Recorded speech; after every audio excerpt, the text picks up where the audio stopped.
मरिया madam, बाहर मैंने वो आरजे कॉन्टेस्ट का पोस्टर देखा, मेरे को भी पार्ट लेने का है। पहले लगे रहो मुन्ना भाई और अब तुम्हारी सुल्लू, फिर बनी विद्या बालन रेडियो जॉकी। आज ही रिलीज हुई ये फिल्म की कहानी एक सिंपल हाउसवाइफ की है जिसके ख्वाब बड़े हैं और इस किरदार के जरिए फिल्म में वो सब पहलू दिखाए हैं जिनसे हर एक माँ और हाउसवाइफ को गुजरना पड़ता है। साड़ी वाली भाभी late night show. Hello, Sullu के साथ सुलोचना उर्फ सुल्लू को रेडियो पर नाइट आरजे का काम दिया जाता है।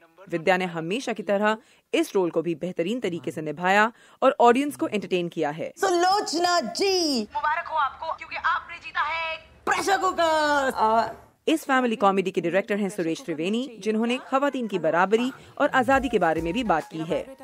विद्या के साथ नजर आएंगे उनके पति के किरदार में मानव कौल और रेडियो स्टेशन की हेड में नेहा धूपिया।